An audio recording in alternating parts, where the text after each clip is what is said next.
ये डैमेज तो बहुत किया है, इसमें कोई शक नहीं है जरदारी साहब के इस इंटरव्यू ने बिलावल, क्योंकि एक वक्त पे वही सबसे ज़्यादा कह रहे थे कि बिलावल अब बनेगा प्राइम मिनिस्टर, बिलावल बनेगा, और फिर ये कह देना तजुर्बे की कमी है, उसे अभी हमने तजुर्बा और देना है। तो उससे ज़ाहिर है वो जो इमेज एक बना हुआ था कि जी वो बना बनाया एक प्राइम मिनिस्टर है और फॉरेन मिनिस्टर भी इसलिए बनाया था, वो तो बर्बाद कर दिया जरदारी साहब ने।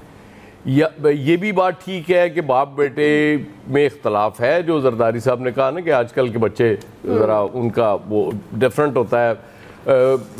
कुछ बिलावल साहब का इशू ये बना कि वो पंजाब की लीडरशिप के ज़्यादा क्लोज आ गए। अब पंजाब की लीडरशिप तो पहले दिन से ये समझती है कि नून लीग के साथ जरदारी साहब ने इत्तेहाद कर लिया था, उसके बाद से बड़ा गर्क हो गया पीपल्स पार्टी का पंजाब में, बिल्कुल वो किसी काबिल ही नहीं। और वो समझते थे कि जब तक यहाँ एंटी नवाज शरीफ वो नहीं की जाएगी सियासत, ज़ाहिर पीपल्स पार्टी का रिवाइवल नहीं हो सकता।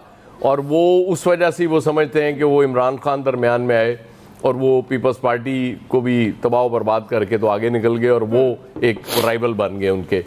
इस हद तक अब बिलावल साहब बहरहाल प्राइम मिनिस्टर बनते तो मुझे नज़र नहीं आ रहे जरदारी साहब की स्टेटमेंट के बाद। और वैसे भी पीपल्स पार्टी के हालात कुछ ये इतने पतले हैं कि मुझे नहीं लगता कि ये कोई बहुत बड़ा कारनामा इलेक्शन में अंजाम दे सकेंगे।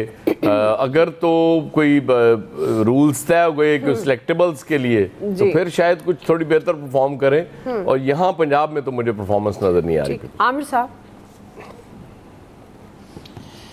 देखें, मैं अभी वो हिसाब किताब ही देख रहा था बेनज़ीर भुट्टो साहिबा का, मैं जायचा नहीं बना रहा था, जहन में रखिएगा, मैं वो उम्र का देख रहा था। बेनज़ीर भुट्टो 35 साल की उम्र में वज़ीर आज़म बनी थी और वो पहली दफ़ा कौमी असम्बली की रुकन भी बनी थी।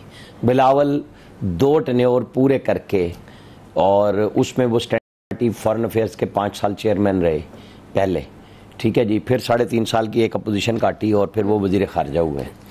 और तजर्बा अगर उनके पास नहीं था बकौल आसिफ अली जरदारी साहब के, तो मोहतरमा बेनज़ीर भुट्टो साहिबा के पास कौन सा तजर्बा था जब वो डायरेक्ट वज़ीर आज़म बनी। देखिए ना, यहाँ पे फ़र्क है।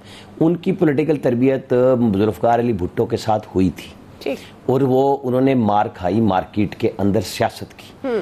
ज़िया-उल हक़ के साथ वो लड़ती रहीं और फिर वो चली गईं, फिर वो आईं। इसको पॉलिटिकल तजर्बा कहते हैं जी। ये नहीं कहते जो जरदारी साहब ड्राइंग रूम में बैठ के अपने बेटे को जीरो करने पे लगे हुए थे। पहले हीरो बना रहे थे और फिर जीरो बनाया, क्योंकि देखें ना, इससे ज्यादा ह्यूमिलेशन बाप बेटे की पब्लिक में नहीं कर सकता। वो कहते हैं ना, हमारे वर्कर हमारे गिरेबान पकड़ लेते हैं। तो भाई आप मुझे बताएं कि ये पार्टी में कब बात हुई और घर में कब बात हुई कि 70 साल बाबे के ऊपर आपने बात नहीं करनी। सही। आपने अपने तजर्बे में पीपल्स पार्टी को जीरो किया, जो कोई नहीं कर सका था। लोग कहते हैं ना वो जरदारी साहब ने कर दिया। यहाँ हीरो बनाने वाले भी बहुत तजरियाकार आ गए, जो सबसे अच्छी सियासत ही वही करते हैं। ये सियासत है मतलब आसिफ अली जरदारी साहब की कि उन्होंने एक बने बनाए वजीर आजम को घर बिठा दिया। ठीक है, वो जो भी होगा घर के अंदर, मैं नहीं कहता कि लड़ाई है, लेकिन जी। एक असूली बात यह है कि उन्होंने ये काम अच्छा नहीं किया। ये सियासी गुफ्तगू नहीं थी, ये वो जरूर गुफ्तगू थी कि वो जहां मैसेज देना चाह रहे थे कि जनाब मैं हर तरह से हाजिर हूं। ये बिलावल को कुछ ना समझे, क्योंकि बिलावल कई दफा वीटो करने के चक्करों में आए हैं, एक आधी दफा किया भी है उन्होंने, लेकिन फिर जरदारी साहब काबू कर लेते हैं। ये बड़ा ही एक अजीबोगरीब काम किया उन्होंने, अपनी पार्टी को बहुत ज्यादा खराब किया है। और इसके नतायज आज अगर 30 नवंबर को नहीं भी आ रहे क्वेटा के अंदर, आप एक अच्छा मैसेज भी देंगे, तो मेरे हिसाब में 1.5 साल के अंदर आपको इस इंटरव्यू का जवाब बड़ा टिका के मिलेगा। सही है, ठीक है जी। फैसल साहब, तजर्बा नहीं है बिलावल भुट्टो में, लेकिन प्राइम मिनिस्टर बनाने की ख्वाहिश है पीपल्स पार्टी की, तो क्या दुरुस्त है? देखिए, बहुत सीधी बात है। हमें नहीं पता तजर्बा है नहीं है, सलाहियत है नहीं है। हम तो ये कह रहे हैं, जरदारी साहब कह रहे हैं, वही बात दुरुस्त है। जी जी, उन्हीं की बात पाकिस्तान कोई ट्रेनिंग इंस्टीट्यूट है, पाकिस्तान ट्रेनिंग इंस्टीट्यूट है। यहाँ पे आप वजीर खारजा बना दिया आपने एक आदमी के जिस बारे में आप कहते हैं उनको तजर्बा नहीं है, उनको काम नहीं आता, उनको सियासत नहीं आती, उनको अमूर हुकूमत चलाना नहीं आता। तो सबसे अहम तरीन वजारत क्यों दे दी आपने उनको इस मुल्क में? इस पाकिस्तान को हर आदमी ने एक जो है मजाक समझा हुआ है। और ये जो आमिर साहब कह रहे हैं कि वो इस सतह की गुफ्तगू नहीं करनी चाहिए थी, भाई यही सतह है, इसी सतह की गुफ्तगू की इन्होंने। मतलब ये कि हमारा मीडिया है, जिसको चाहे ये मीडिया जो है वो जब चाहे जिसको जो है वो हीरो बना दे, जिसको चाहे वो मुफाहमत का बादशाह बना दे, जिसको चाहे वो मसलिहत का बादशाह बना दे, जिसको चाहे वो बाजीगर बना दे सियासत का। ये कोई मजाक है? आप अगर हम हमेशा ये बात कहते रहे भाई, अगर आप लोग ये मीडिया उनको इतना हीरो बना के पेश करता था भाई, अगर आप इनको इतना बड़ा सियासत का चैंपियन देखते हैं तो उनकी सलाहियत तो सड़क के ऊपर नजर आनी चाहिए, अमूर हुकूमत में नजर आनी चाहिए, जो गवर्नेंस जिस तरह चल रही है उसमें नजर आनी चाहिए। वहां तो बिल्कुल 0/0 है, वहां तक कुछ नजर नहीं आता। लेकिन बादशाह ऐसा इस मीडिया ने बनाया हुआ था कि वो मुफाहमत के चैंपियन है, मुफाहमत के बादशाह है, फलना है, जिनका पता नहीं क्या से कहाँ नहीं कि उस खुदा का भी तो करार पाए थे यहाँ लोगों को जी।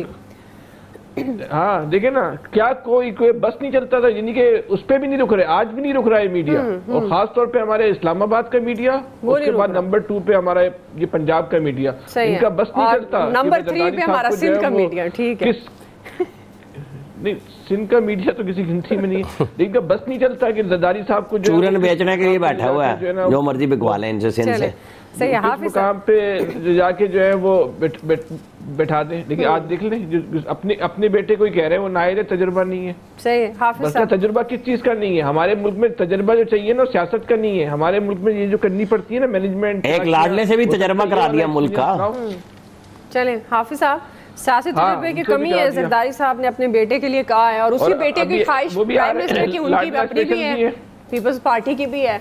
तो ये क्या ख्वाहिश दुरुस्त हो कि मतलब अगर उसमें सियासी तरबियत की कमी है तो वो किस तरह से फिर प्राइम मिनिस्टर बनकर मुल्क को चलाएंगे? देखिए बात यह है, ख्वाहिश पर तो कोई पाबंदी नहीं लगा सकता ना। मैंने कल भी कहा था कि ये वोट अवाम ने देना है। अगर अवाम किसी को मुंतखब करती है तो वो वजीर आज़म बन जाएगा, नहीं करती है तो नहीं बनेगा। ख्वाहिश रखना हर पार्टी का हक है, बिलावल साहब का भी हक है, नवाज शरीफ साहब का भी हक है, इमरान खान साहब का भी हक है, मौलाना फजलुर रहमान का भी हक है, कोई और पार्टी है तो उनका भी, एमकेएम का भी हक है, लब्बैक वालों का भी है। ख्वाहिश पर तो कोई पाबंदी नहीं लगा सकता, ना ही लगानी चाहिए। अब ये है कि जरदारी साहब ने जो कहा तो लाज़िम बात है कि वो उनका बेटा है तो उसकी तरबियत करें, ताकि अगर उन्होंने उसे वजीर आज़म बनाना है तो उसकी तरबियत करें। मैं समझता हूँ कि मैं ये बात कहना चाहता हूँ, किसी को अच्छी लगे या बुरी लगे, मैंने बिलावल को देखा और मैंने बिलावल के बारे में दुनिया के बिलखुसूस अरब ममालिक के उज़राए खारजा या उनके मुतल्लिका लोगों से सुना कि जितनी तैयारी और जितनी मेहनत ये बच्चा करता है, आपके बहुत सारे उज़रा ऐसी मेहनत करके नहीं आते थे, ऐसी तैयारी करके नहीं आते थे। और तो ये अभी ये बाप बेटे का मामला है, लेकिन हर किसी को हक हासिल है कि वो ख्वाहिश भी रखे। उनकी पार्टी है पाकिस्तान पीपल्स पार्टी, इस मुल्क की एक जमात है कि उनको हक क्यों नहीं होना चाहिए कि वो अपना वजीर आज़म लाने की ख्वाहिश करे, जिस तरह मुस्लिम लीग नून को हक हासिल